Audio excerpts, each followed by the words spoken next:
Hai viewers, kembali lagi bersama saya Yesi Artada di Bincol, bincang online jpnn.com. Tema kita kali ini yakni Oh My God, Omicron, khusus yang akan membahas mengenai varian baru COVID-19. Kita akan berbincang dengan epidemiolog dari Griffith University, yakni Bapak Diki Budiman. Selamat sore Bapak Diki. Halo Pak. Halo, selamat sore. Iya, sore Pak. Di sini udah mau malam. Siapa? Sedang di mana ini Pak? Saya di Brisbane, Oh. Australia. Kabar Pak Diki gimana nih Pak? Alhamdulillah sehat ya, walaupun dengan Omicron ini makin biasa kalau ada isu-isu nasional global itu jadi hektik. Tapi ini saya baru selesai nih olahraga, jadi saya selalu menyempatkan jalan minimal 30 menit di seputaran hutan kampus ini. Pak Diki, ini kan baru-baru ini dunia dikhawatirkan dengan hadirnya varian COVID baru 19 Pak, yaitu Omicron. Nah, seberapa bahayakah sih Pak varian baru ini dibanding dengan varian-varian sebelumnya? Untuk lebih pastinya memang kita harus menunggu 3-4 minggu ke depan, jelas ya, untuk jawaban pastinya. Karena bayangkan dalam waktu belum 2 minggu ini ya. Dari November ya Pak?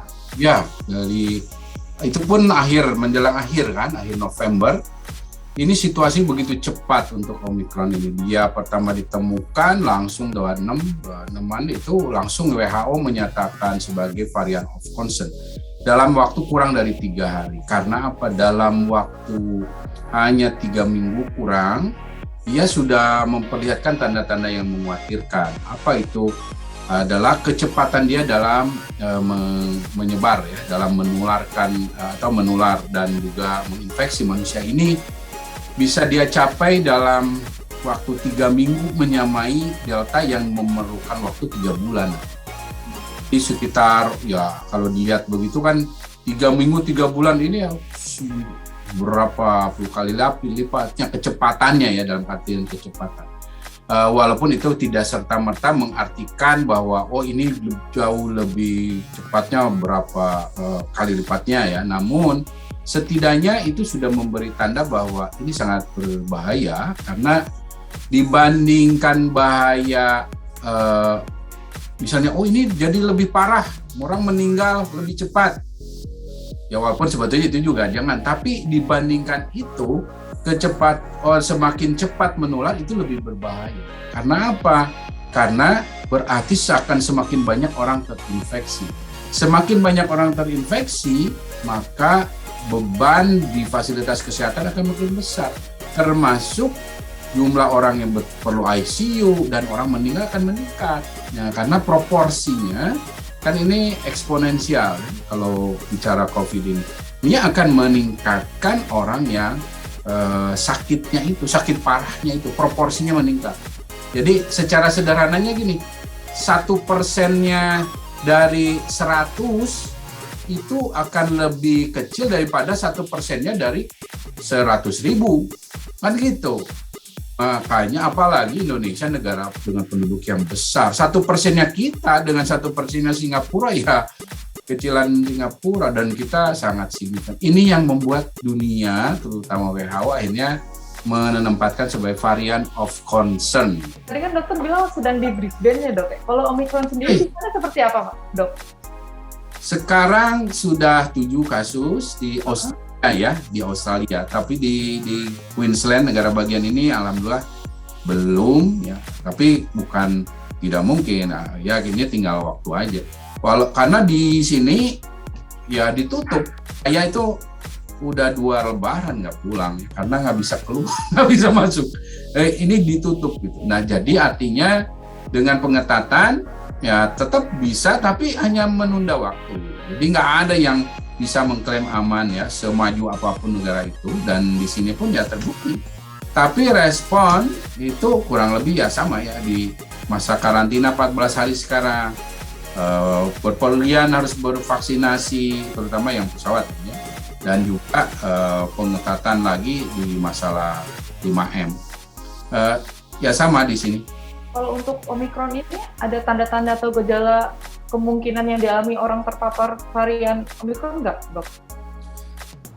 Jadi prinsip kita sekali lagi kalau mungkin ada yang khusus sekali, spesifik sekali, kita harus bersabar menunggu karena namanya progres infeksi itu apalagi bicara simptom ini perlu 2-3 minggu. Orang terpapar itu nggak langsung sakit gitu, dia akan ada masa inkubasi rata-rata ya katakanlah 1 minggu atau 2 minggu ya. Nah itu artinya yang ada sekarang pun itu masih terlalu dini untuk kita simpan. Tapi secara teoritis dan secara umum dan kita melihat pada varian-varian sebelumnya alfa, beta, delta, gamma ya, itu sebetulnya hampir relatif sama. Tapi apa yang membuat berbedanya? Ketika delta itu 100% lebih cepat menular dibandingkan virus aslinya, karena alfa itu 50% lebih cepat menular dibanding virus aslinya, dan yang ini kemungkinan paling tidak 200%-nya ya. Nah, dari delta ini aja kita bisa melihat bahwa wah, orang yang sesak banyak banget, orang yang hipoksia banyak banget. Nah, karena makin banyak proporsinya gitu, makin sering. Nah, ini pun setidaknya akan sama kalau bicara gejala tuh nggak ada bedanya semua varian itu. Jadi ini kalau bicara varian apapun itu virusnya sama, gejalanya sama, penyakitnya sama, gitu. Sehingga sebetulnya strateginya juga sama. Nah, tapi yang menjadi masalah adalah kalau kita abai, nah meskipun ini yang sama-sama ini, tapi jumlah orang yang sakitnya yang banyak itu yang akhirnya membuat kita kalang kabut. Bisakah orang yang terpapar varian baru ini tanpa gejala, Dok? Mungkin juga pas mungkin di swab hasilnya negatif, tapi sebenarnya dia terpapar. Sangat bisa Ana, sebagaimana misalnya beta ya, yang atau delta itu potensi false negatif itu selalu ada. Namun itu angkanya kecil. Ya, tapi sekali lagi kalau bicara persentase oh ini angkanya cuma ya 5% misalnya yang tidak terdeteksi, tapi 5% dari 100.000 kan banyak. Ini yang membuat kenapa kita harus hati-hati, karena orang yang tadi disampaikan bahwa saya negatif kok, tapi dia baru pergi-pergi, dia baru kontak dengan orang yang positif, ya jangan menganggap aman gitu, tetap harus karantina, tetap harus menerapkan 5M, karena sekali lagi kita berhadapan dengan satu penyakit yang memang dominannya itu memang nggak bergejala atau gejalanya ringan. Tapi ya saya harus sampaikan di sini, tegaskan, wah ini mild kok atau ringan sedang kok gejalanya, jangan khawatir. Harus khawatir. Kenapa harus khawatir? Ini COVID ya. COVID disebabkan oleh SARS-CoV-2. Nggak sama dengan flu. Jadi namanya mildnya COVID itu atau ringan sedangnya COVID itu bisa ada yang disebut long COVID, ada yang bahkan bisa meninggal karena bisa berubah drastis. Ada yang disebut dengan badai sitokin. Dan bicara mildnya COVID pada anak itu pembuluh darahnya mau berpotensi rusak. Kenapa itu ringan? Enggak gitu. Dan sebagaimana penyakit-penyakit yang memiliki dampak jangka panjang, virus dampak jangka panjang, itu umumnya memang di awal itu mayoritas banyak 80% kan memang mild. Mayoritas memang akan sangat tidak terlalu banyak keluhan, tapi jangka panjangnya berat. Ini seperti hanya HIV/AIDS. Saya pernah dalam program pengendalian ini baik di level nasional maupun di ASEAN ya, HIV/AIDS. Karena ini hari AIDS peringatan sedunia kan masih tanggal kemarin ya, 1 Desember. Nah, HIV/AIDS itu fase akutnya setelah terinfeksi seperti flu, meriang, demam, nggak enak badan, gitu. Sama seperti COVID. Tapi apa itu ringan?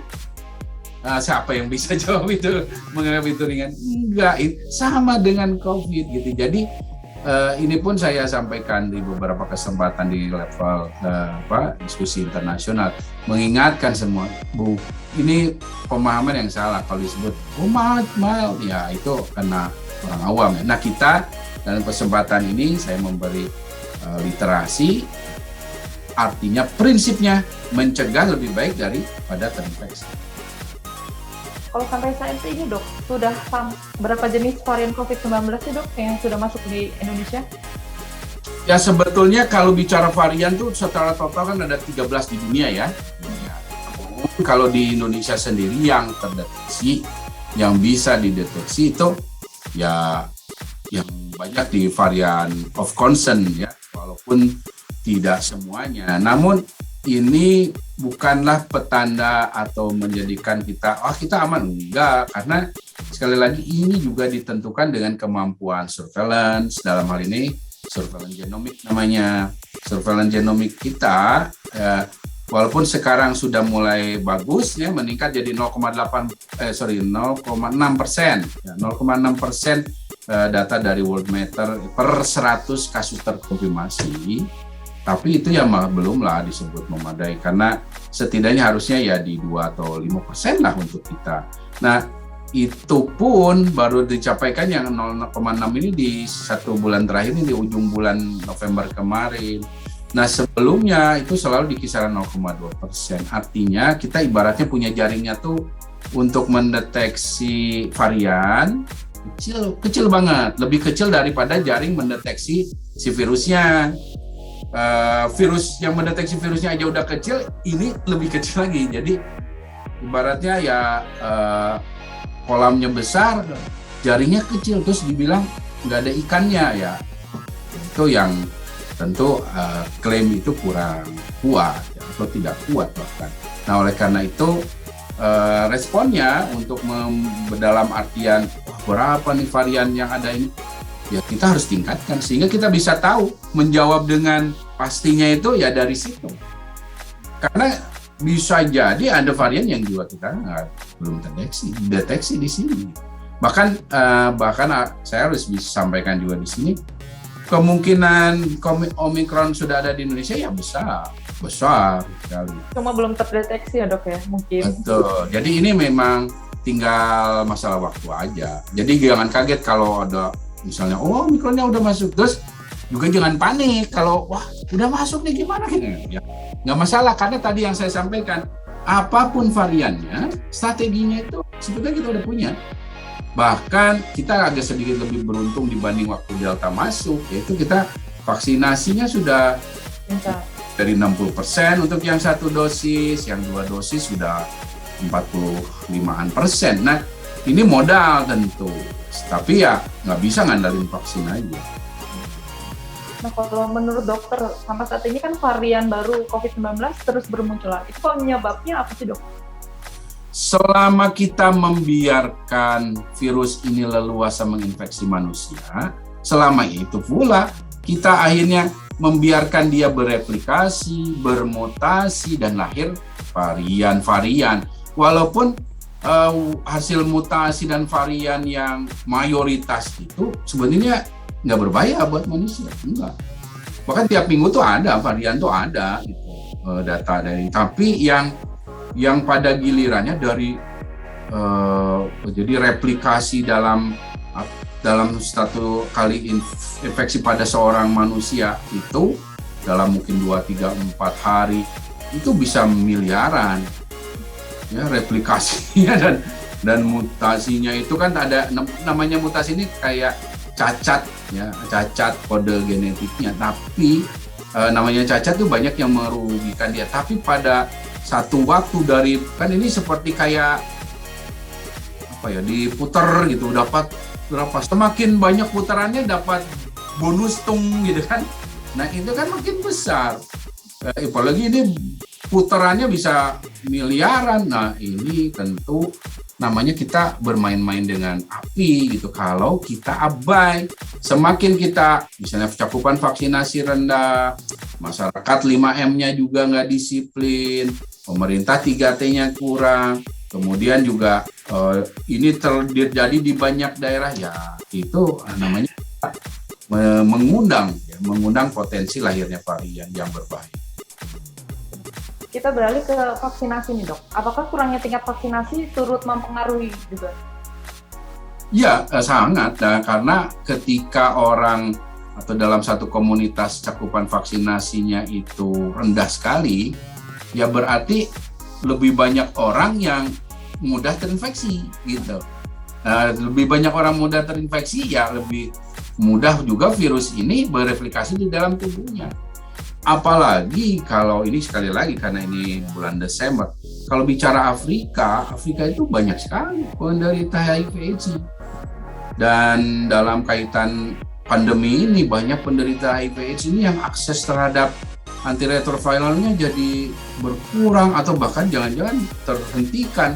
Nah, ini kan berbahaya dan menempatkan mereka dalam kondisi berisiko tinggi, termasuk ketika orang-orang imunokompromis namanya ini terinfeksi, itu cenderung virusnya itu akan lama berada dalam tubuh.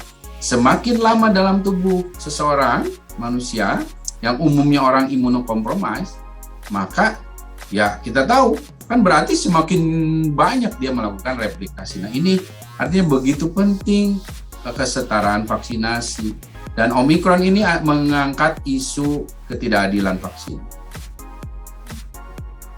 Kemudian seberapa ampuhkah vaksin yang sudah ada disuntikan kepada masyarakat untuk melawan Omikron ini? Kalau menjawab pasti berapa efikasinya atau efektivitasnya, kita masih harus menunggu riset, tapi Pfizer sementara ini memperoleh data ya cukup efektif ya, setidaknya menurunnya itu jadi masih di angka 90%-an. Tapi itu pun saya kira masih terlalu awal ya, karena bisa saja turun lagi. Namun setidaknya dari data itu ya, kemudian data yang ada di Afrika Selatan maupun di beberapa negara seperti Israel yang sudah kedapatan kasusnya di komunitas, vaksin ini atau orang yang sudah divaksinasi ini tetap terlindungi dari sisi keparahan dan kematian. Dan apapun jenisnya ya dok? Apapun vaksinnya. Dan walaupun bicara apapun ini, kita masih harus menunggu katakanlah beberapa jenis vaksin lain. Tapi yang secara umum bisa saya sampaikan, vaksin ini sama sebetulnya dalam prinsip memberikan proteksi ini, ya, hanya bedanya tuh di leveling. Jadi nggak ada vaksin itu misalnya menurun terus jadi negatif atau nol lah, nggak seperti itu. Jadi kompleks namanya reaksi imunologis. Kemudian menurut dokter, dengan terus bertambahnya varian baru ini, apakah Indonesia akan bisa mencapai herd immunity melalui vaksinasi? Ya, bicara herd immunity adalah satu kondisi yang diharapkan oleh semua negara, tapi masih jauh sekali. Ya. Jauhnya jauh banget ya dok? Jauh banget ya, dan sekarang semakin jauh sekali. Karena apa? Karena syarat dari formula itu rumus herd immunity itu ada 3 faktor yang semuanya saling berkait. Pertama adalah adanya satu kondisi di mana angka reproduksi dari satu varian atau virus yang ada itu harusnya jauh di bawah 1. Ya. Dan ini tentu bisa karena intervensi segala macam. Nah, saat ini sudah, tapi ya ternyata ini ada lagi gitu. Delta aja belum selesai, ada lagi. Nah, ini kecenderungannya pasti di atas 1 lah gitu nilai angka reproduksinya. Kemudian kedua, harus dicapai threshold dari cakupan vaksinasi yang melihat ke potensi angka reproduksi atau penularan dari si varian, dan melihat apa yang terjadi di Eropa, ya, melihat juga saat ini potensi Omikron, tampaknya angka cakupan ini, ambang batas dari herd immunity namanya, itu harus dicapai 90% dari total penduduk. Setidaknya. Kalau bisa 95% ya bagus. Nah, banyak negara maju ngejarnya ke 95%.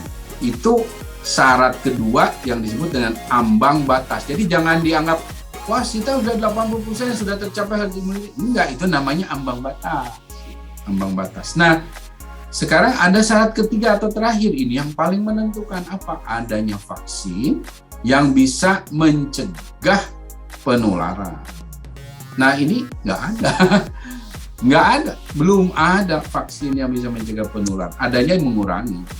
Dan kalau selama itu belum ada, ya jangan berharap herd immunity akan tercapai dalam waktu dekat. Karena kita nggak bisa, itu harus menunggu. Nah, artinya bukan berarti kalau itu nggak harus vaksin. Ya enggak, karena tetap dari 4 manfaat vaksin, kita sudah peroleh 2, yaitu menurunkan angka kesakitan keparahan, ya itu signifikan. Menurunkan angka kematian, ya itu signifikan. Itu 2 manfaat yang ya kita sudah syukuri ya. Nah, tapi ada 2 manfaat lagi yang belum bisa.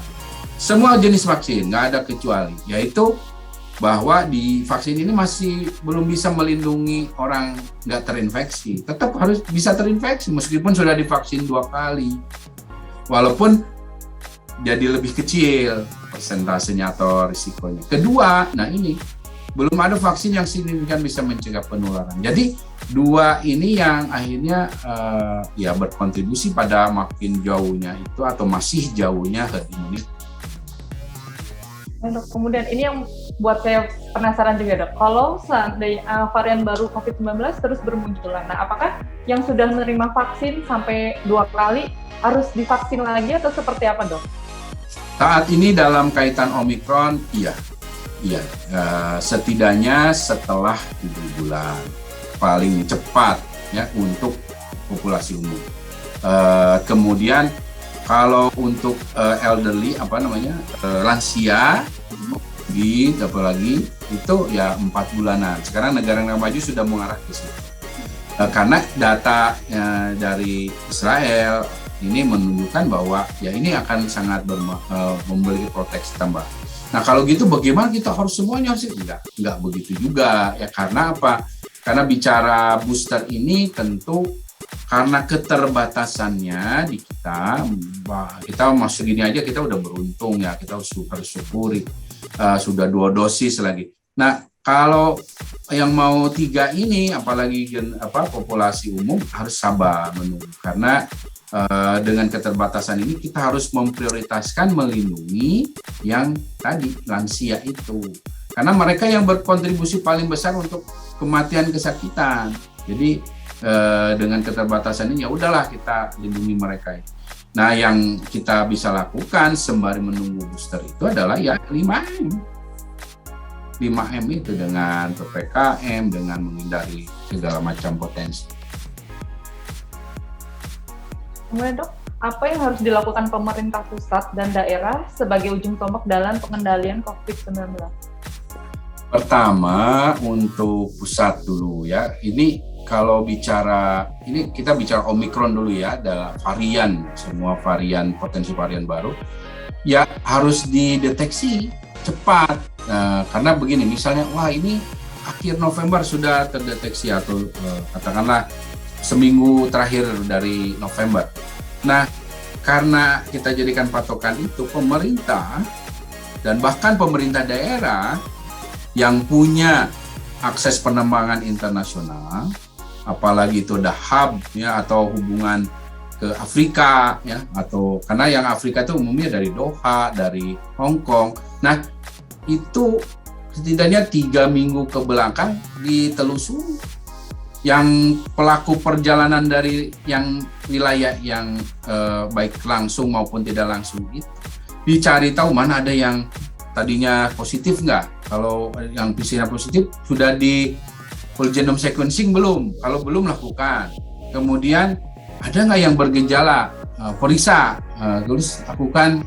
Kalau positif lakukan whole genome sequencing. Dan kalau ada yang positif langsung lagi tracing.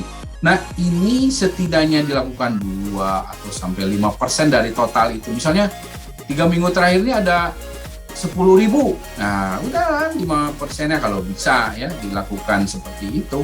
Wah, itu udah bagus. Sehingga kita bisa namanya surveillance retrospektif namanya. surveillance mundur, ya, surveillance retrospektif. Nah, ini yang bisa memberi validasi atau ke confidence pada kita, oh di Indonesia belum. Tapi kalau itu belum dilakukan, ya nggak ada misalnya bilang, wah ini kita belum ada ya, tapi belum dilakukan ya, apa dasarnya? Nggak ada dasarnya hanya yang terakhir ini ya nggak kuat lah. Karena ini kan ketika ditemukan satu varian hari itu, misalnya hari ini ada varian baru, itu bukan baru lahir sekarang. Mungkin 3 minggu atau 4 minggu lalu dan baru ketahuan. Karena ingat, kenapa selalu Afrika Selatan yang menemukan beta varian ya untuk Afrika ya. Kemudian sekarang ada Omicron. Itu kan kenapa? Iya, itu kenapa, Dok? Karena Afrika Selatan yang paling sophisticated, paling canggih ya, paling maju dalam deteksi dini, dalam surveillance genomiknya dibanding negara Afrika lain. Gitu. Sumbernya dari negara Afrika lain, tapi dia ya satu paling itu dalam kaitan surveillance dan deteksi. Kemudian juga dia hub, ya. Hub penerbang kayak kalau di sini Singapura misalnya. Nah, ya jadi jangan aneh kalau mereka akhirnya menemukan itu. Tapi bukan berarti asalnya dari situ. Nah, inilah yang artinya berarti sudah sebelumnya sudah kemana-mana. Makanya jangan heran kalau di Eropa sudah ada penularan di komunitas. Ya karena memang kalau ditemukan ya berarti ya sudah. Nah makanya juga Indonesia ya jangan kaget kalau ada bermunculan ya, Dok. Ya. Yang kabur-kabur dari karantina harus denger ya, Dok. Iya. Ini kabur dari karantina mungkin 140 juta. Apanya, Dok? Denda. Oh di sana ya, Dok ya, denda di sana. Iya. Oh. Jadi kalau nggak ada ampun. Makanya dan ini ditelusuri semuanya yang terlibat. Nah ini yang artinya kalau bicara potensi dari yang kabur-kabur itu ataupun jangankan yang kabur-kabur itu ya, dari penjaga yang lalai saja itu bisa menyebabkan kluster dan ledakan besar. Kalau di kita itu kok banyak ini. Karena begini ya, saya ingin sampaikan, Indonesia ini kayak bukan karena kita nggak masalah kita kuat, bukan. Indonesia pertama, kalau orang Indonesia sakit, pertama ini dulu. Tadi saya sampaikan COVID-19 itu 80% penyakitnya itu mild, ya ringan. Seperti apa? Seperti kayak demam-demam, masuk angin. Flu ya, Dok? Iya, siapa yang nggak pernah begitu? Terus nggak dites, ya who knows gitu kan nggak dites. Jadi itu yang membuat kenapa COVID ini agak sulit dikendalikan tuh karena banyak yang bergejala ringan atau bahkan nggak bergejala, 80%. Dan dia menularkan. Nah, kemudian tabiat dari Indonesia, masyarakat kita adalah pertama nggak gampang kalau mau periksa itu. Banyaknya kalau sakit pulang ke rumah dikerok, gitu, datang ke kampungnya, itu begitu. Ya, kalaupun parah-parah ya udah meninggal di rumah aja gitu. Itu ada risetnya. 72% itu masih seperti itu BPS, riset BPS terakhir. Nah kemudian mengobati sendiri dan ini yang membuat akhirnya ditambah bahwa pemerintah juga minim dalam 3T, ya udah nggak kelihatan. Jadi bukan berarti Indonesia walau sedikit. Faktanya kemarin akhirnya pemerintah mengakui kurang lebih 14% atau 16% dari total penduduk. Oh itu besar, jangankan 14%, 10% aja itu berapa dari hampir 300 juta misalnya penduduk kita, itu besar. Bahkan prediksi saya sih udah 30%. Nah itu saja sudah harus memberi penyadaran bahwa bukan berarti kita nggak bermasalah. Dan ingat, tidak bergejala bukan berarti tidak sakit. Karena ingat, COVID ini punya dampak jangka panjang, potensi. Dan itu sudah kecuali ya kalau yang para penyintas ini udah di CT scan ini, wah udah. Kalau belum, cepatlah kontrol supaya bisa sadar diri ya dok. Yes. Dok, terakhir nih pesan Dokter Diki untuk masyarakat yang masih abai dengan COVID-19. Ya pertama selalu saya melihat masih ada orang yang acuh, cuek, dan tidak percayanya teori konspirasi, percaya hoax dan segala macam. Ingat ya bahwa virus ini makhluk juga, ya, makhluk ciptaan Tuhan. Dan dia sayangnya dia nggak punya emosi. Jadi nggak, misalnya kita mau senang, mau susah, mau percaya, mau tidak, dia nggak peduli. Dia hanya taat pada hukum biologi yang diciptakan untuk dia. Gitu. Apa itu ya, kalau dia diberi kelonggaran keleluasan untuk menginfeksi, ya dia akan menginfeksi. Siapapun itu, kalau itu orang tua yang dari orang-orang yang abai itu, ya akan meninggal, potensi meninggalnya 10% untuk sementara Omikron ini. Ya kalau terpapar dari yang ringan, karena yang muda-muda ini kan biasanya ringan, tapi dampaknya fatal. Sehingga sekali lagi, mau percaya atau tidak, dampak dari COVID ini akan terus terjadi. Kita misalnya mau nggak peduli, nggak mau bahas, saya pusing bahas COVID. Nah, ya virus ini nggak ikut berhenti. Nah, satu yang harus kita ketahui, belajar dari sejarah, ya merespon pandeminya, meresponnya. Sebagaimana kalau ya saya sebagai orang Islam itu mengajarkan banyak tentang pengendalian wabah. Salah satu yang diwariskan itu karantina. Strategi karantina ini akan ada sampai akhir zaman ya. Nah, itu adalah strategi yang menunjukkan bahwa nggak bisa kita berdiam diri, harus ada upaya. Bahkan masker itu asal-muasalnya juga dicontohkan oleh Rasul. Jadi artinya tidak akan ada penyelesaian kalau tidak kita semua ini, atau setidaknya sebagian besar dari kita berpartisipasi. Dan partisipasi ini nggak mesti aneh-aneh atau gimana. Yang penting masker gunakan, vaksin lakukan, jaga jarak, hindari kerumunan keramaian. Kalau nggak penting-penting jangan pergi. Itu aja. Oke dok, nggak kerasa nih ngobrol sama dokter. Yeah. Sampai hampir lupa waktu.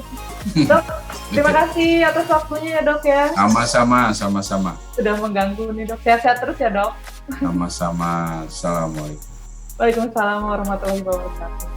Oke viewers, itu tadi perbincangan kita dengan epidemiolog Dr. Diki Budiman. Semoga informasi yang baru ini bermanfaat untuk menghindari diri dari varian baru COVID-19. Dan untuk viewers, jangan lupa selalu menerapkan protokol kesehatan dimanapun kita berada. Saya Yesi Artada, undur diri, sampai jumpa di Bincol pekan depan. Dadah!